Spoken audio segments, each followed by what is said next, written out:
గత 5 రోజుల నుంచి చింతచెట్టు కింద శాంతియుతంగా నిరసన జరపడం జరుగుతుంది. మా నిరసన ఏంటంటే 100% విద్యార్థులు వచ్చేంత వరకు మా పోరాటం ఆగదు. గత 2 రోజుల నుంచి చింతచెట్టు కింద శాంతియుతంగా చేసినాం. ఎవరు వచ్చి మాకు స్పందనీయలే.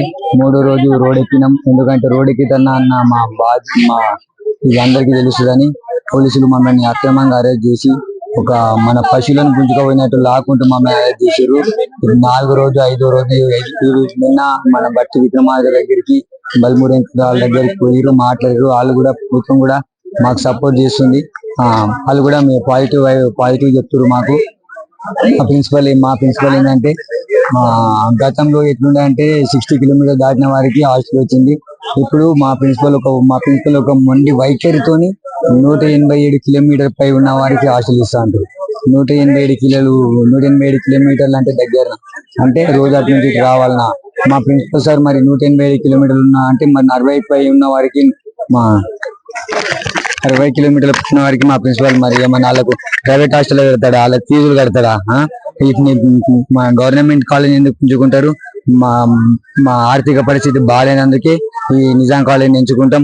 మళ్ళీ అది దట్టు ఈ నిజాం కాలేజ్ కి ఒక గవర్నమెంట్ హాస్టల్ ఉందని ఇప్పుడు ఆ హాస్టల్ కూడా 180 కిలోమీటర్స్ అబౌవ్ ఉన్న వారికి ఇస్తామంటే మేము దీన్ని ఖండిస్తున్నాం. 100% మాకు హాస్టల్ వచ్చేంత వరకు ఈ పోరాటం ఆగదు. మేము ఇట్లనే నిరసన చెప్తాం. ఏదైతే మేము 2022లో చేసినప్పుడు కూడా 100% ఇట్లా అని చెప్పేసి ప్రభుత్వం చెప్పిన మాటలు నమ్మినాం. మేము ఇప్పుడు ఆ మాటలు కూడా నమ్మం. మాకు 100% యూజీ విద్యార్థులకైనా ఒక జియో వచ్చేంత వరకు మేము చింతచెట్టు కింద శాంతియుతంగా నిరసన చేస్తాం. నిన్న మా ప్రిన్సిపల్ సార్ కాలేజ్ కూడా రాలే. మా ప్రిన్సిపల్ సార్ నిన్న ప్రెస్ కి ఏమి ఇచ్చారంటే కాలేజీలో క్లాసులు ప్రశాంతంగా జరుగుతున్నాయి, ఎలాంటి ఇబ్బంది లేదు అని చెప్పేసి చెప్తున్నాడు.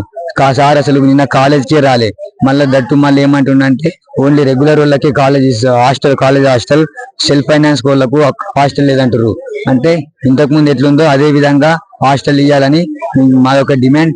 అది ఇంకో డిమాండ్ ఏంటంటే విద్యార్థుల సమస్యలను పరిష్కరించని ప్రిన్సిపల్ ఇంకెందుకు ఉంటాడు, వెంటనే రాజీనామా చేయాలి. ఇది ఒక డిమాండ్ మాది. విద్యార్థుల సమస్యలను పరిష్కరించని ప్రిన్సిపల్ వెంటనే రాజీనామా చేయాలి. ఇది కూడా ఒక డిమాండ్. మా యూజీ విద్యార్థులకు వచ్చేంత వరకు మా పోరాటం ఆగదు. ఇదే చింతచెట్టు కింద మాకు 100% యూజీ విద్యార్థులకు కానీ జియో వచ్చేంత వరకు ఈ చింతచెట్టు కిందనే కూర్చుంది. నా పేరు సాయిస్మృతి సార్. నేను నిజాం కాలేజ్ లో ఫైనల్ ఇయర్ చదువుతున్నా. ఇక్కడ మేము ప్రొటెస్ట్ చేయబట్టి 5 days అవుతుంది. ఎందుకు ప్రొటెస్ట్ చేస్తున్నాం? మేము ప్రొటెస్ట్ ఎందుకు చేస్తున్నామంటే 100% హాస్టల్ యూజీ గర్ల్స్ కే రావాలి. ఇక్కడ పీజీ వాళ్ళకి ఉస్మానియా యూనివర్సిటీలో బ్లాక్ ఉంది సార్, సపరేట్ గా హాస్టల్. వాళ్ళకి స్టే చేయడానికి ఛాన్స్ ఉంది. అయినా కానీ ఇక్కడ ఒక ఫ్లోర్ పీజీ వాళ్ళకి ఇవ్వడం వల్ల మాకు యూజీ వాళ్ళకి సెకండ్ ఇయర్స్ కి అకామిడేషన్ లేకుండా అయిపోయింది. ఇప్పుడు 217 మంది అప్లై చేస్తే 130 మందికి హాస్టల్ ఇచ్చారు. మరి మిగతా అంతమంది ఎక్కడ నుంచి రావాలి? ఇక్కడ డైలీ అప్ అండ్ డౌన్ చేసుకోవాలా హాస్టల్ ఫెసిలిటీ లేకపోతే? ఇప్పుడు మేము ఎన్ని రోజులైనా గానీ మాకు నాయకుల నుంచి మద్దతు కూడా కావాలి సార్. ఇప్పుడు మేము 5 రోజుల నుంచి ప్రొటెస్ట్ చేస్తున్నాం. మా సీనియర్స్ ఎక్స్ నిజామియన్ వాళ్ళు మాట్లాడారు. నిన్న బట్టి సార్ తోటి మాట్లాడాము, మేము బల్మూరి వెంకట్ సార్ తోటి మాట్లాడాము. అలాగే మిగతా నాయకులు కూడా మాకు స్పందించి మద్దతు తెలిపాలని. ఇప్పుడు ప్రిన్సిపల్ కూడా లీవ్ లో ఉన్నారు సార్. మాకు స్టూడెంట్స్ ఎన్ని డేస్ నుంచి స్ట్రైక్ చేస్తుంటే ప్రిన్సిపల్ రెస్పాండ్ కాకుండా ప్రిన్సిపల్ సార్ అనేది లీవ్ లో తీసుకున్నారు. వైస్ ప్రిన్సిపల్ ఈవినింగ్ టైం కి వచ్చి 3:30కి అట్లా వచ్చి మాట్లాడి మీ స్ట్రెంత్ లేదమ్మా మీరు అడుగుతున్నారంటే మా కోసం మేము ఫైట్ చేస్తున్నాం సార్. ఇప్పుడు మిగతా వాళ్ళు డిస్టెన్స్ లేని వాళ్ళు వచ్చి ఇక్కడ ఎక్కడ స్టే చేయాలి హాస్టల్లో? ఫస్ట్ 60 కిలోమీటర్స్ అని నోటీస్ పెట్టిండు సార్. 60 కిలోమీటర్స్ అని నోటీస్ పెట్టి 217 మెంబర్స్ అప్లై చేస్తే ఇంతమంది అప్లైకి అకామిడేషన్ లేదని చెప్పి మళ్ళీ 170 కిలోమీటర్స్ పెట్టారు. అంటే ఇప్పుడు 150 కిలోమీటర్స్ ఉన్న స్టూడెంట్స్ ఎక్కడికి వెళ్ళాలి? 100 కిలోమీటర్స్ ఉన్న స్టూడెంట్స్ ఎక్కడికి వెళ్ళాలి? ఇప్పుడు ఫస్ట్ ఇయర్ లో మేము ప్రైవేట్ లోనే ఉంటున్నాం సార్. 70,000 అవుతుంది ఇయర్లీ. ఇప్పుడు సెకండ్ ఇయర్ థర్డ్ ఇయర్ అట్లా ఉండాలంటే ఇలా? ఇప్పుడు మళ్ళీ ఇంత ముందుకేమో నిన్న సార్ లేరు, లీవ్ లో ఉన్నారు. ఈ న్యూస్ పేపర్ వాళ్ళకి ఏం చెప్పారంటే ఓన్లీ సెల్ఫ్ ఫైనాన్స్ వాళ్ళకి ఇవ్వము, ఓన్లీ రెగ్యులర్ వాళ్ళకి ఇస్తామని మాట్లాడుతున్నారు. అంటే మిగతా సెల్ఫ్ ఫైనాన్స్ కోర్సెస్ కాలేజీలు ఉన్నాయి, ఓన్లీ 7 రెగ్యులర్ కోర్సెస్ ఉన్నాయి. మిగతా కోర్సెస్ వాళ్ళు ఎక్కడికి వెళ్ళాలి? మేము మీడియా నుంచి అలాగే నాయకుల నుంచి కూడా సపోర్ట్ ఎక్స్పెక్ట్ చేస్తున్నాం సార్. ఎన్ని రోజులైనా 100% యూజీ గర్ల్స్ హాస్టల్ వచ్చే వరకు మేము ఇట్నే ఫైట్ చేస్తాం. మా స్ట్రెంత్ కూడా ఇంతే ఉంటది. ఇంకా రోజు రోజుకి పెరుగుతుంది తప్ప ఇక్కడ నుంచి లేసే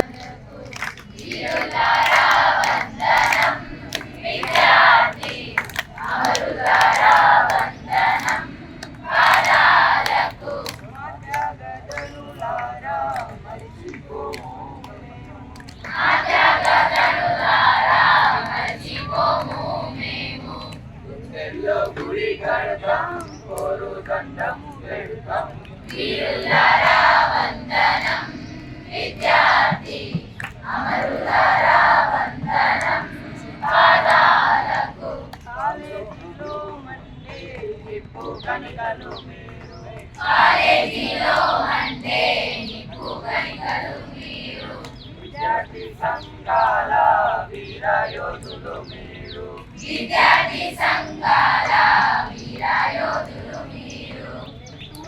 అడుగుల్లో ఎత్తింటూ పిడికిల్లో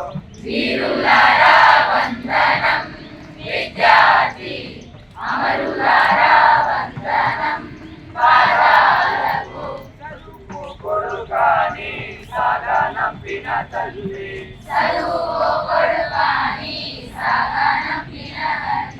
చదువులో సారాన్ని విప్పి చెప్పిన సారు చౌవత వింటూ గుండె పగిలిన తల్లి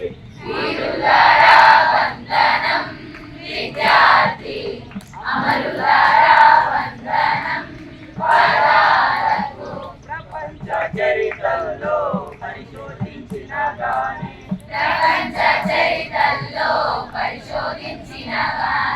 మీలాంటి త్యాగాలు ఎడకనారావు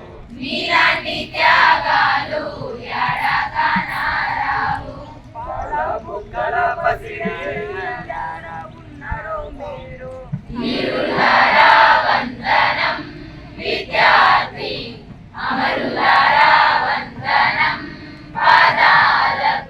మల్లె పువ్వుల్లారా మట్టి వాసనలారా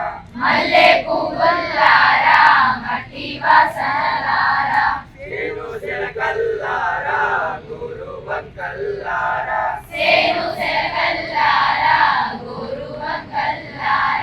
మీరన్న చూసిండ్రా బాల కిషోరారా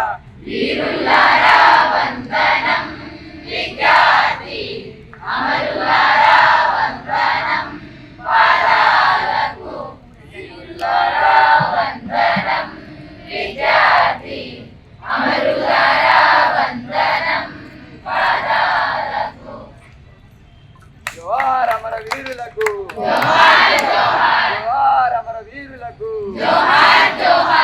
వద్దురా నాయన వద్దొద్దుర నాయన మా గొద్దుర నాయన రాజీనామా చేయాలి అసమతులు ప్రిన్సిపల్ వెంటనే రాజీనామా చేయాలి అసమతులు ప్రిన్సిపల్ వెంటనే కేటాయించాలి యూజీ గర్ల్స్ హాస్టల్ యూజీకి మాత్రమే కేటాయించాలి 100% యూజీ హాస్టల్ యూజీ విద్యార్థులకి వద్దురా నాయన వద్దొద్దుర నాయన మా గొద్దుర నాయన ఎదిరేది లేదు బెదిరేది లేదు ఎదిరేది లేదు బెదిరేది లేదు పోరాటం చేసింది ఎవడురా పోరాటం చేసింది ఎవడురా